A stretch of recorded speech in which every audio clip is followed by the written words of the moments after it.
Welcome to Great Talk and Entertainment. I'm your host, KJ, and this is the YouTube channel where I review movies and TV shows from my favorite superheroes, including Marvel Comics, DC Comics, and much more. Please subscribe to my YouTube channel, Great Talk and Entertainment official channel. Now let's go, baby. Welcome back to the YouTube channel, everyone. My name is KJ, and I'm the host of Great Talk and Entertainment official channel as I continue on my spoiler review for the new Disney Plus series by Marvel Television Studios, IronHeart Episode 6, aka / the season finale of IronHeart. This is a spoiler review. People, if you have not seen this, please pause this. But before you go and watch this amazing series of season 1 of IronHeart, please hit that thumbs up button for me. That would help my YouTube channel out so much, and I truly appreciate it. So again, this is a spoiler review. Y'all been warned? Now let's get into it. This episode starts off with the flashback on when Parker first met Mephisto and sold his soul, made the deal with the devil himself, and gave him his cloak that made him Hood. And what's really interesting about this is the conversation about this. Mephisto, saved him from, getting shot, getting arrested. And what's interesting is in the beginning of this episode and the scene where Mephisto had a conversation with Riri Williams was in this pizza shop.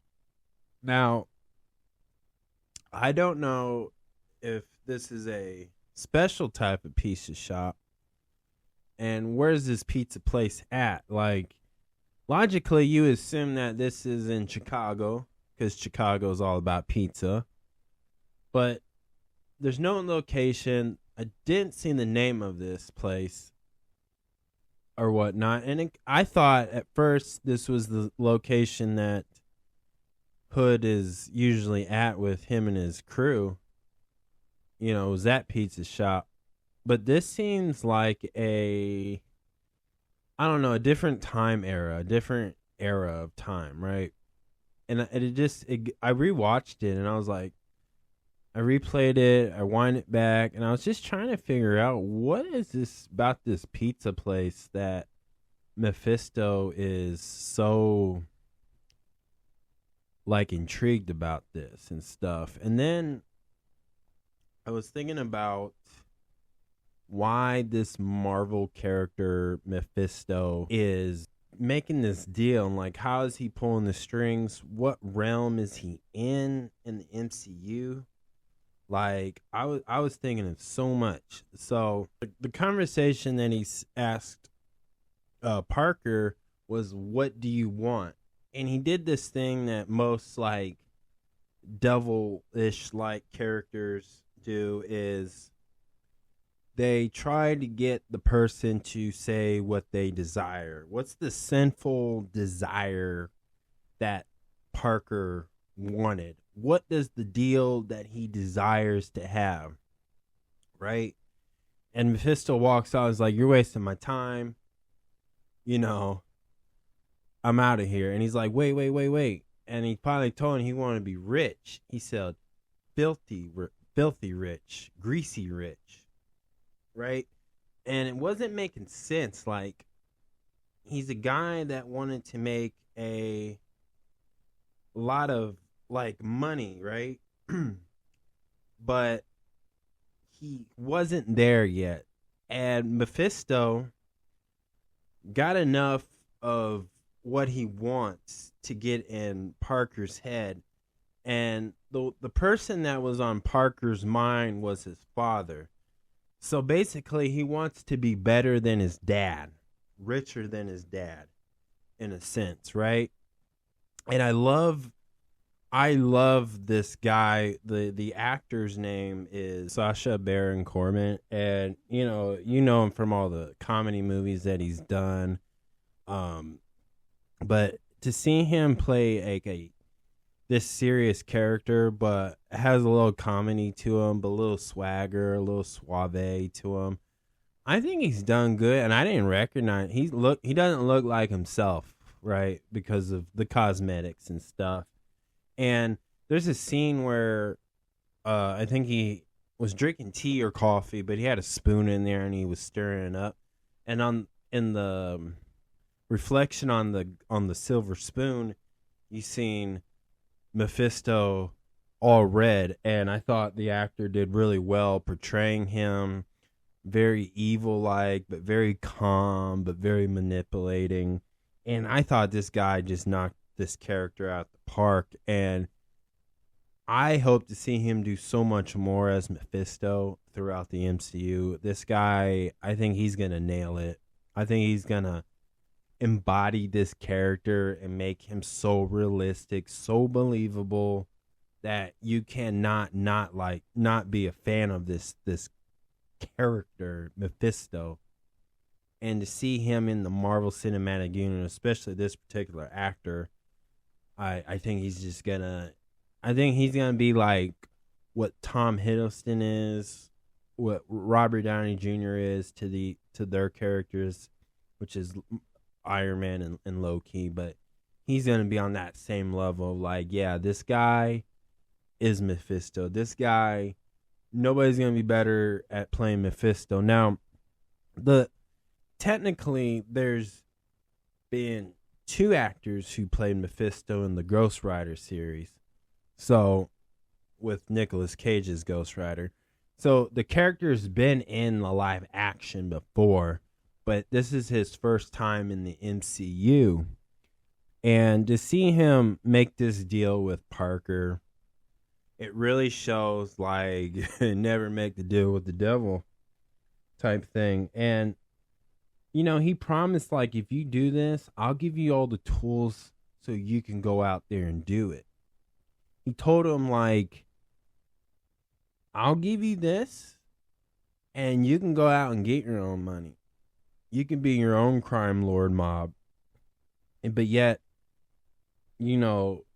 Parker has failed because, again, when you make this deal, it's not going to become perfect.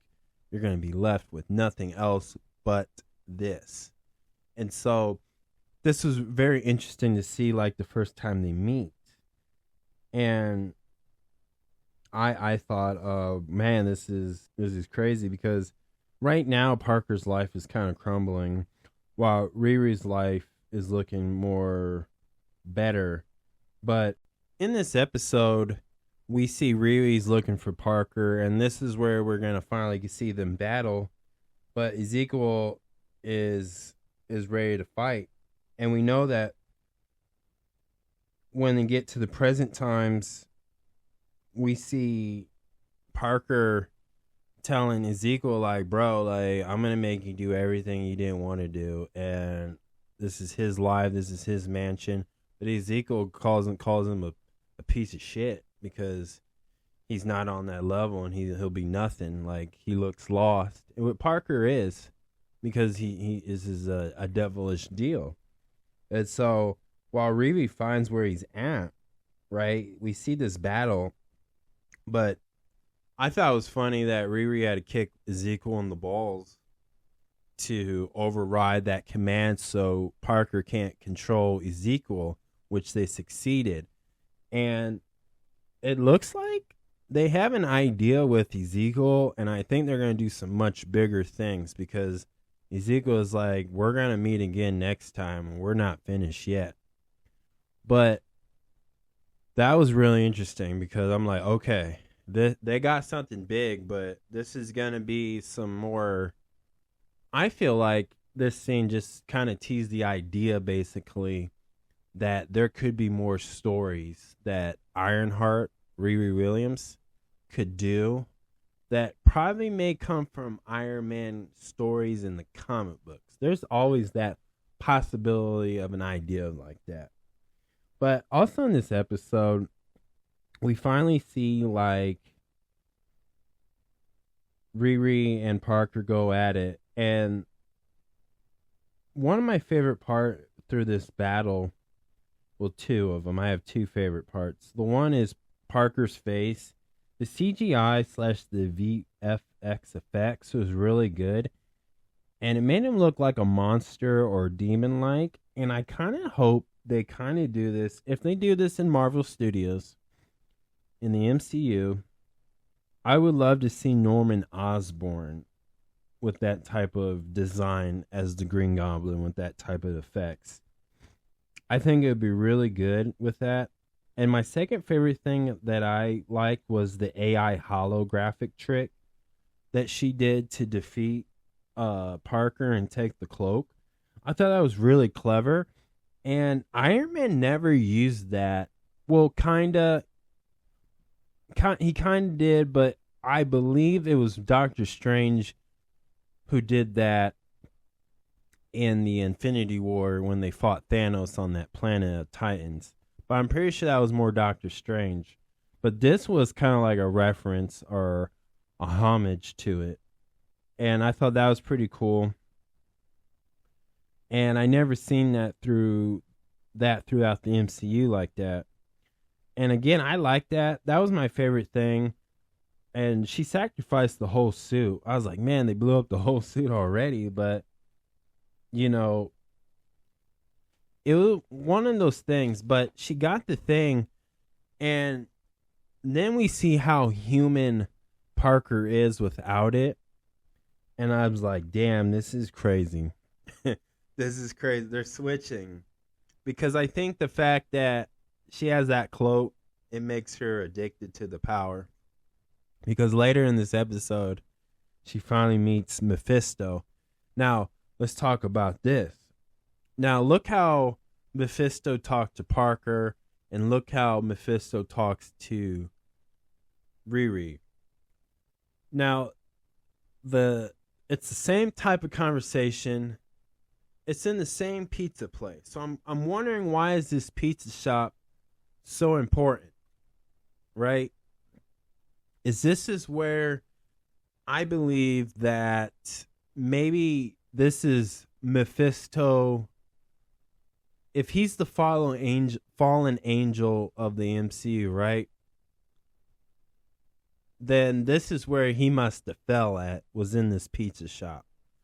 Whether he physically fell, or this is where he fell to his knees out of desperation, and the dark magic thing. So I don't know who gave him that, because he laughs at Mabu about it when she mentions about Mabu, and he's like, this guy came and hold my jock strap basically.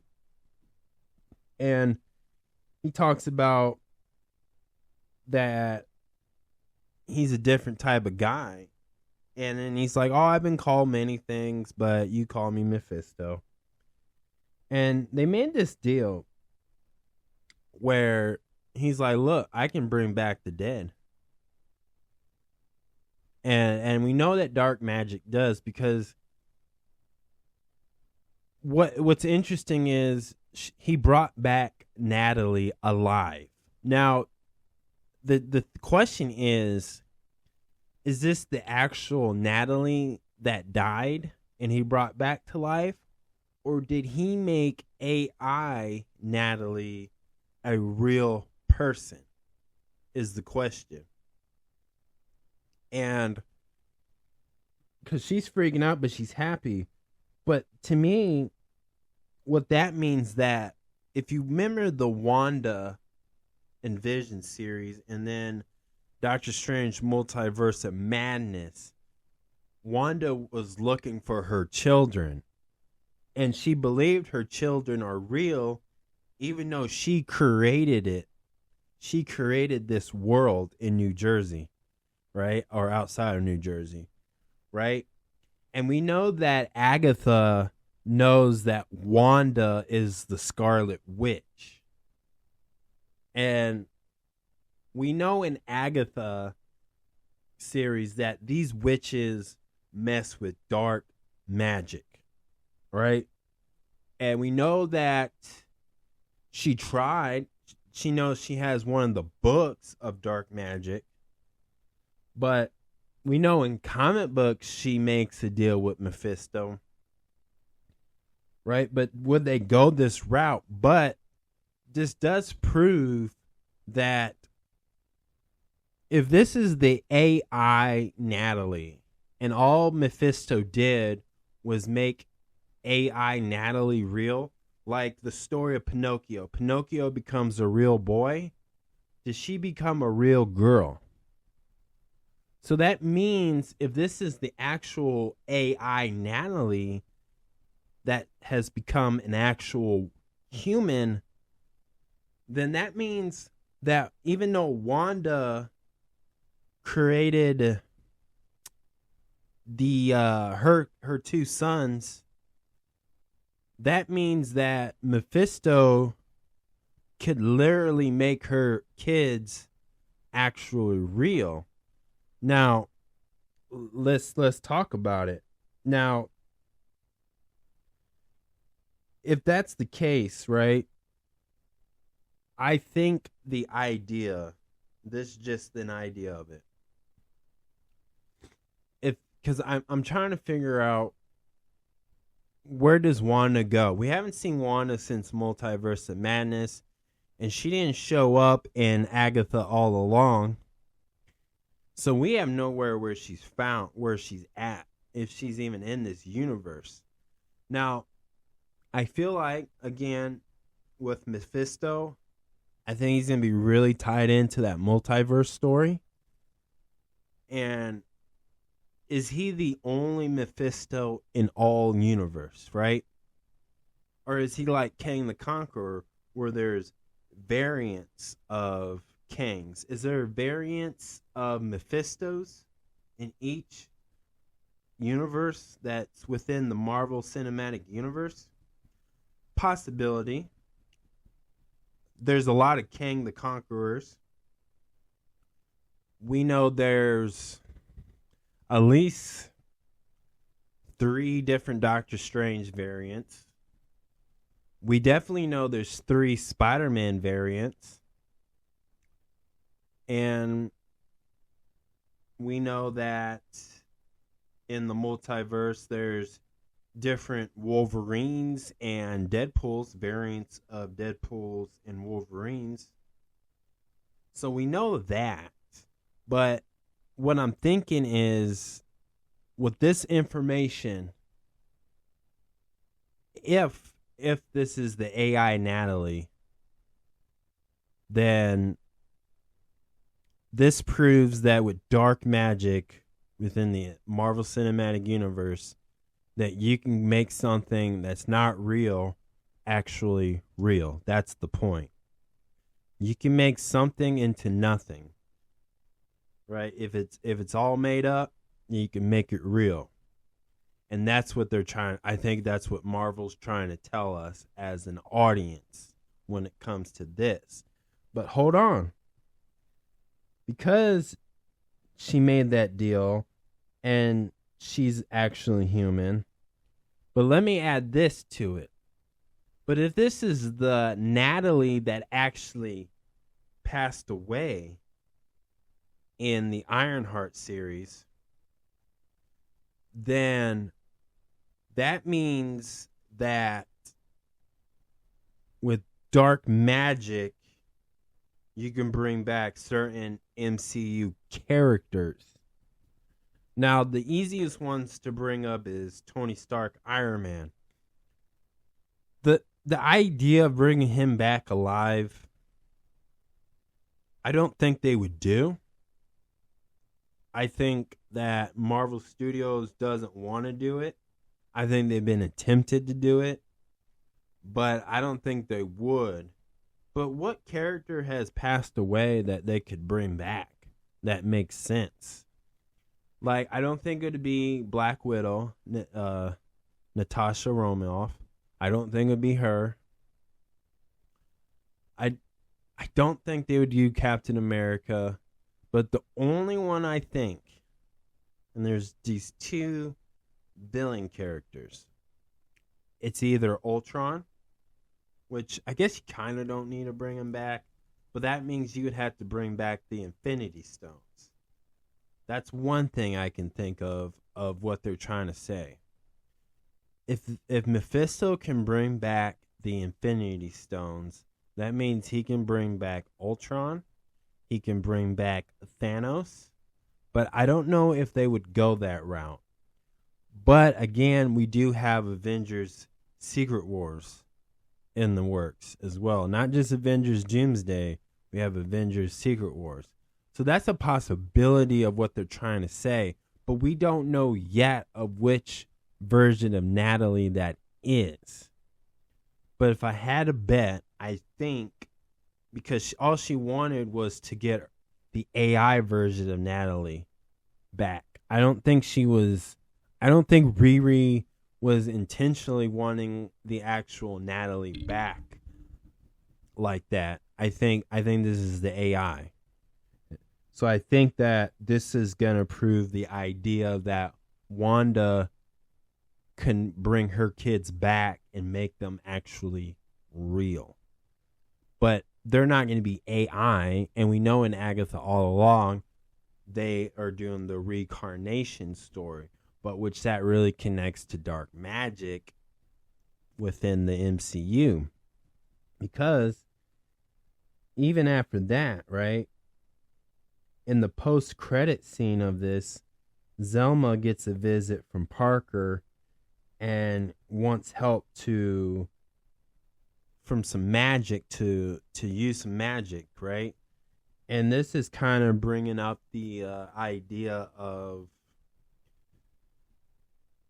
I think they call it Strange Academy or the Mystic Force Academy, which that'd be a good spin-off series. But what's interesting is Parker, I think he's becoming back to the good guy, but I think we may see his redemption story. Like, he needs redemption. He needs to do good. He needs to show that he's becoming a better person, that he admits his wronging, he learns from his mistakes, and he grows to be a better person, right? And I think this is like his vigilante story beginning, origin story beginning within the MCU timeline of this. And that's how it kind of ends. And so in my mind, I believe that with everything's been shown in this one episode 6, season finale of Ironheart, is the two important things that I think is, number one, I think they're going to bring back the dead. I think Mephisto is going to be a bigger threat I would say, and probably in the next Doctor Strange film. I think that's the next time we'll see this character is in a Doctor Strange movie. I think, too, as well, is they're teasing the young Avengers as well. I think the idea is, I'm getting the hint through this episode of passing of the torch, right? I think a lot of the things is we're going to get like these new younger characters who take the mantle of whatever Marvel superhero character, right? And like I think, and there's going to be multiple ones that are on the same ones. For example, I'll use the easiest one. Riri Williams obviously is the next like Iron Man, but she's the Iron Woman. But I also believe too, in theory, that this is going to lead up to Tony Stark's daughter taking the mantle and wearing the iron suit, you know. But I think what they've been hinting to, because Riri's been saying through this season that she's better than Tony Stark, she's smarter than him, she can build a iron suit better than Tony Stark, because she can do it without having any financial or come from a quote unquote rich family, the Stark family. But I also believe that leads up to the idea of Tony Stark's daughter doing some Iron Man or Iron Woman adventures throughout the MCU, because in timeline she might be a teenager, but in Marvel Comics, Spider-Man was a high schooler when he put on the Spider-Man suit, and now he's a young adult now since No Way Home. So there's that. I also believe too that we're gonna get more supporting characters in a spin-off series about the Mystic Force Academy, or the Strange Academy, now, where they train and learn how to do the mystic magic force stuff that Doctor Strange does. We know Miss America Chavez is learning this. We know she's doing it, right? And she can learn a lot. And so I believe this Young Avengers thing is still going to happen for sure. We know that Ms. Marvel, Kamala Khan, is trying to gather up her crew with like her and Kate Bischoff. And so this is very possible that Riri joins this. And I wouldn't be surprised if Ezekiel becomes the villain, the main villain for that project, whether it's a Disney Plus thing or a in the theaters type Marvel movie with the Young Avengers, because I believe to me, in the whole grand scheme of the MCU now, where they're going next, is I think it's the passing of the torch era. And I believe that this is the idea of it. This is the beginning of it. I think Ironheart has planted those seeds, and I think it's the beginning of that story. Because with Ironheart, she made a deal with the devil, which is Mephisto. Now there's consequences. She's still a hero without a cause. The hero is lost in the dark and is looking for the light. Now she has big sister Shuri from Wakanda. She has her friends Xavier. She has her mom. And she probably could have Doctor Strange. And so there's so many ways, but I think she needs to have a mentor that's going to help her get to where she needs to be at. Right? And I think it's Shuri. I think Shuri is going to be the big sister at the end of this to help her become a true hero. Kind of reminder of who she was and how much good she's done when she was in the movie Wakanda Forever. And I think that's the idea of where to take that at with this character, because eventually it's going to be on Shuri's radar, right? I think Ms. Marvel could be like the new best friend, right? Kamala Khan. I think Kate Bischoff will be a good friend for her. And I think when she meets them, that inspires her to be a true hero or the new member of the Avengers. Because I'm thinking now, from what they just did in this episode, that I believe in after Avengers Doomsday, I think the Young Avengers are going to be the new official Avengers. I don't think the Thunderbolts are going to be the Avengers, and I don't think Sam Wilson's version, that the team that he assembled as the Avengers, are going to be the official Avengers. I think what you're seeing now, from Ironheart to Kate Bischoff to Zelma to Riri Williams, and so many younger Avengers, younger characters are going to be the official Avengers going forth in the next phases. I think like I'm not saying like certain all the OG Avengers are going to be killed off, but I think they're going to eliminate some of these OG Avengers to pass the torch. So that's what I think about the Ironheart series. So that's where I'm thinking it's going. But this show, as a whole season 1 of Ironheart, I love the production.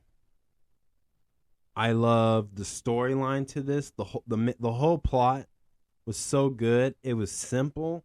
It makes sense, and you don't get lost.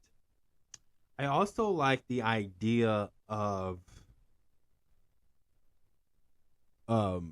that it's starting a new generation of fans to enjoy these characters, and they're introducing new characters that could be fan favorite too. And I love the way they went with this.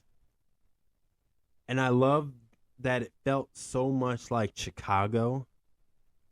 And I love that the character Riri Williams has been portrayed in this is so excellent. And it's like a breath air has entered back into the MCU. It had a lot of dramatic things. It had a lot of action. It gave you a reason to care. And it gave you reasons why to feel bad about certain characters.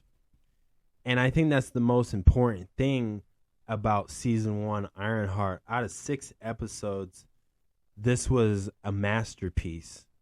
This was brilliant. I think that they did so well with this. And I think they need to keep doing this way. I love Thunderbolts. That was such a good movie. Captain America Brave New World. What a great movie. Deadpool Wolverine. What a great movie. And this show right here was excellent. And this is what Marvel needed. This is what Marvel Studios needed to be doing. And I think they need to focus more on this type of content than trying to, try to continue stories that just some of these characters don't have no more. So I think what they're going with this was brilliant. And I loved it. I loved this show. And the most important thing is it seems like they have a plan. And they're cutting down. But I like how they're focusing on fewer, less things and save the rest for another year. So this show has probably improved, right? This show probably had gotten better. This has probably gotten rewritten a little bit. I bet the reshoots have happened multiple times, but this show probably got a lot better. And you can kind of tell that they really improved this because this was supposed to come out a while back, but due to the writer's strike that happened in like last year, I believe, that they couldn't finish this, right? This show had to go to a halt. And that's when like the idea of people change, the storyline changed, I believe the director changed because it's Ryan Coogler who directed this, but I think somebody else was going to do it at first. But whatever it was, this thing changed. I can tell like the script changed a little bit, and I honestly, it's for the better. And this is probably one of their better Disney Plus projects series. It's definitely in my top 5 as a Disney Plus series through Marvel. It's like I would say this one's better than Daredevil Born Again for sure. That's how much I like it. And I love the girl power in this. I love the positivity in this. I love everything that this show has done. So to me, this was the best show ever on Disney Plus. So that's my review, y'all. And if I had to give this episode a 1 out of 10, I'm gonna definitely give it an 8.5. Really well, really done well. I think this is the way they ended it was really well, and it's on a cliffhanger, and I can't wait to see more. But where do they place her at in other projects? I don't know. And I honestly am just enjoying what Marvel Studios doing right now. So I like it. I like it. This is the best. Another thing I want to bring up is, does this fit after watching this and seeing where it's placed in the timeline of the MCU? So this takes place after Thor: Love and Thunder, and then after the movie Thor: Love and Thunder, and then after that is Werewolf by Night, and then it leads all the way up to the Thunderbolts, aka the New Avengers. I think even if everything that's gone with it after this series, I think they still have their errors. Marvel Studios still has their errors, their mistakes that maybe fans may not agree with or like. But this is the end of this current phase, which I believe it's phase 5, I think, or maybe another phase. But this show, honestly, it does help make the MCU more newer again and refreshing. And I think that's the most important thing about that, is now it gives the old fans and new fans a reason to invest in watching Marvel projects. So they did a really good job with that. So as season 1 out of 10, I gotta give season 1 a 9. I'll give it a 9. It was really good, just really short. I wish there was more episodes, but very well told story, and I it's worth watching. And I think these characters are worth investing into, and there's so much potential stories that they can tell within the MCU. So really great season, and I enjoyed it. And I think the whole cast members in this show did very well, and they brought a lot of these characters to life, and made it really relatable at times. So I really liked it. But that's my review, y'all. Thank you so much. Please subscribe to my YouTube channel, Great Talk and Entertainment official channel. Subscribe, hit that notification button so you can always be updated with all my latest content. Thank you guys, and peace out.